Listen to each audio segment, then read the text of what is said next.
আসসালামু আলাইকুম বন্ধুরা, টিয়া খানস ফ্যামিলি ব্লগে আপনাদের সকলকে জানাই স্বাগত। বন্ধুরা যারা বারবার পোলাও বানান আর বারবার কিন্তু পোলাওটা খিচুড়ির মতো হয়ে যায়, ঠিক ঝরঝরে হয় না, তো এই রেসিপিটি শুধুমাত্র তাদের জন্য। আজকে আপনাদের সঙ্গে শেয়ার করব ঝরঝরে বাসন্তী পোলাও, একেবারে সঠিক। আর আমার দেখানো টিপসগুলো মাথায় রেখে যদি পোলাও বানান, তাহলে আমি কথা দিচ্ছি যারা ফার্স্ট টাইম বাসন্তী পোলাও বানাবেন তাদেরও কিন্তু একেবারেই পারফেক্ট পোলাও হবে, একেবারে ঝরঝরে হবে, আমি কথা দিচ্ছি আপনাদেরকে। তো এতটা কনফিডেন্টলি বলছি, বুঝতেই পাচ্ছেন কতটা সঠিকভাবে দেখাবো, একেবারে 100% সঠিক পদ্ধতি দেখাবো আমি। তো আশা করছি রেসিপিটি আপনাদের ভীষণ ভালো লাগবে। তো বন্ধুরা, সময় নষ্ট না করে চলুন রেসিপিটি ঝটপট বানিয়ে ফেলি। বন্ধুরা, বাসন্তী পোলাও বানানোর জন্য আমি এখানে নিয়ে নিয়েছি বাসমতি চাল। তো আপনারা যে কোনো ভালো বাসমতি চাল ইউজ করতে পারেন এই পোলাওটা বানানোর জন্য।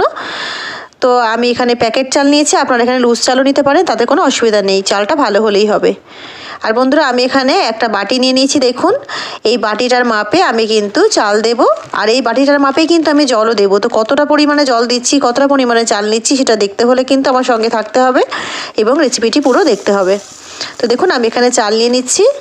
তো বন্ধুরা দেখুন, আমি কিন্তু এখানে এক বাটি ভর্তি করে একদম চাল নিয়ে নিয়েছি, পুরোটাই ভর্তি করে একদম চাল নিয়েছি।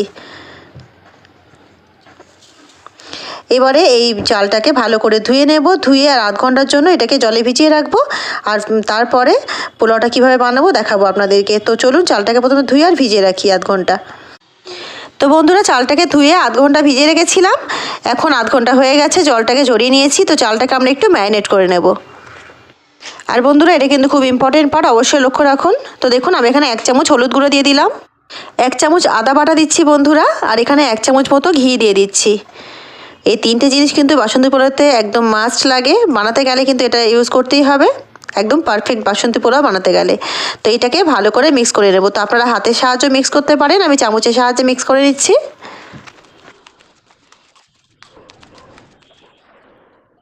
তো বন্ধুরা, পোলাও বানানোর জন্য চাল কিন্তু আমার একেবারে রেডি হয়ে গেছে। তো চলুন পোলাওটা চটপট করে বানিয়ে ফেলি।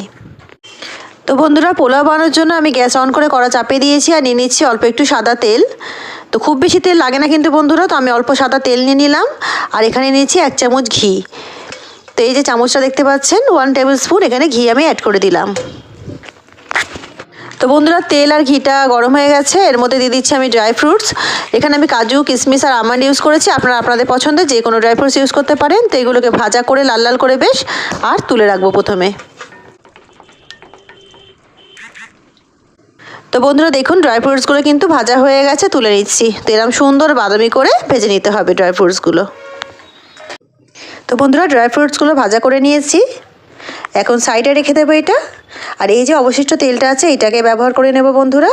তো এই তেলের মধ্যে আমি একটু গরম মশলা ফোড়ন দেব, একটা তেজপাতা 2 টুকরো করে দিয়ে দিলাম, আর একটু এখানে গরম মশলা দিচ্ছি, 3টে এলাচ, 3টে লং আর একটু দালচিনির টুকরো দিলাম। দিয়ে এটাকে 30 সেকেন্ডস মতো ফ্রাই করে নেব। এটাকে 30 সেকেন্ডস ফ্রাই করার পরে ওই যে ম্যারিনেট করে রেখেছিলাম চালটা, সেই চালটাকে দিয়ে দিচ্ছি। তো বন্ধুরা, চালটা দেওয়ার পরে 1-1.5 মিনিট মতো চালটাকে একটু নাড়িয়ে চাড়িয়ে নিতে হবে।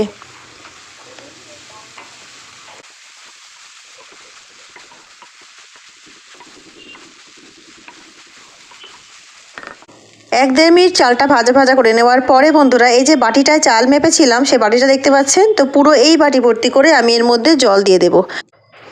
তো বন্ধুরা, দিয়ে দিচ্ছি এখানে 1 বাটি জল, পুরো বাটিটা ভর্তি করে যেরকম চাল নিয়েছিলাম সেই রকমভাবেই কিন্তু জল দিতে হবে।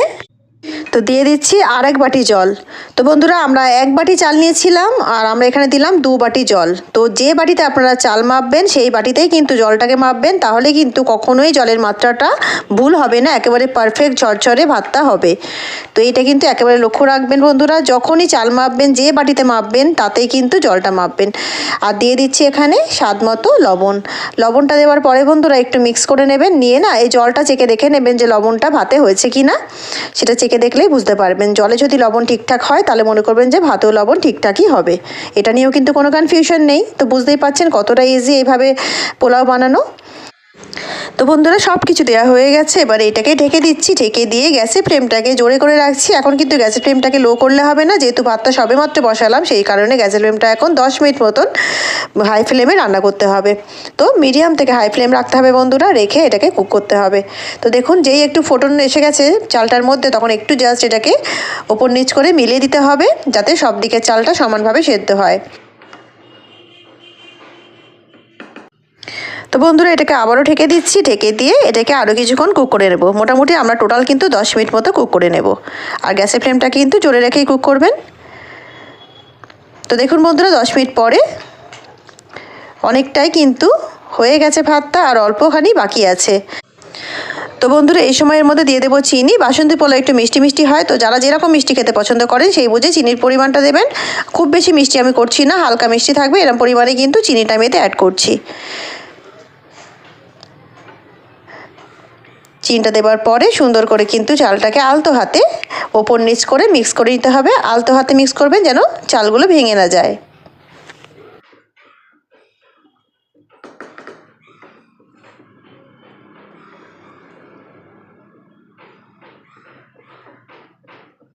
তো বন্ধুরা ভাতটাকে ভালো করে মিক্স করে নেওয়ার পরে এর মধ্যে আমি দিয়ে দিচ্ছি 1 চামচ গোলাপ জল।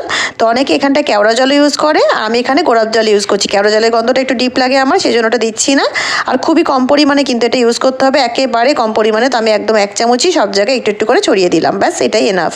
তো বন্ধুরা গোলাপ জল দেওয়ার পরে এটাকে ঢেকে দিচ্ছি। এটাকে ঢেকে দিয়ে আরও 10 মিনিট মতো একেবারে লো ফ্লেমে কুক করে নেব। একেবারে গ্যাসের ফ্লেমটাকে কিন্তু লো করে কুক করতে হবে। ফিরে আসছি 10 মিনিট পর। তো দেখুন বন্ধুরা 10 মিনিট হয়ে গেছে আর আমার ভাত কিন্তু একেবারে রেডি হয়ে গেছে। কিন্তু দাঁড়ান, চলে যাবেন না, এতে কিন্তু আরও কিছু মিক্স করার আছে। তো বন্ধুরা দেখতেই পাচ্ছেন ভাতগুলো কিন্তু একেবারেই ঝরঝরে হয়েছে। আর এটা গরম আছে বলে তাই একটু এরকম লাগছে, যখন এটা ঠান্ডা হয়ে যাবে না একেবারে ঝরঝরে ভাত হবে, নো ডাউট। এতে কিন্তু কোনো সন্দেহ নেই, খুবই সুন্দর ভাতটা হবে আর একেবারে ঝরঝরে হবে। তো বন্ধুরা গ্যাসের ফ্লেমটা অফ করে দিলাম, আর এর মধ্যে না দিয়ে দিচ্ছি একটু মাওয়া।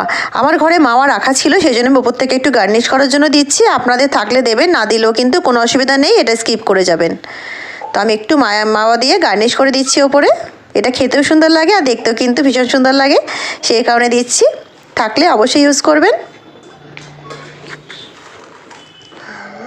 আর ভেজে রাখা কাজু কিশমিশগুলো আর আমন্ডসগুলো ওপর থেকে ছড়িয়ে দিচ্ছি। আর আপনারা যদি চান তাহলে ওপর থেকে একটু বেরেস্তাও দিতে পারেন, ঘিয়ে ভাজা পেঁয়াজ কুচিও ওপর থেকে একটুখানি ছড়িয়ে দিতে পারেন, তাতেও কিন্তু দারুণ ফ্লেভার দেয়। তো আমি সেটা সবসময় নর্মাল পোলাওতে ইউজ করি, আজকে এটা করলাম না আমি। এবারে বন্ধুরা 1 চামচ ঘি ওপর থেকে ছড়িয়ে দিচ্ছি। 1 চামচ ঘি ছড়িয়ে দিলেই কিন্তু আমাদের টেস্টি বাসন্তী পোলাও একেবারে রেডি হয়ে যাবে বন্ধুরা। আর আপনারা চাইলে ঘিটা নাও দিতে পারেন, বিকজ আগে থেকে ঘিয়েতে দেওয়াই আছে। তো আমি ফ্লেভারের জন্য ওপর থেকে একটু ইউজ করলাম।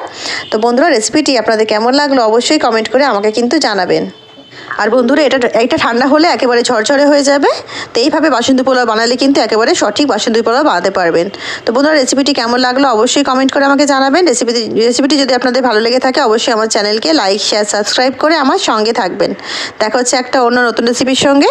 ততক্ষণ সবাই ভালো থাকুন, সুস্থ থাকুন। আল্লাহ হাফিজ। রেসিপিটি পুরো দেখার জন্য আপনাদের সকলকে জানাই অসংখ্য ধন্যবাদ।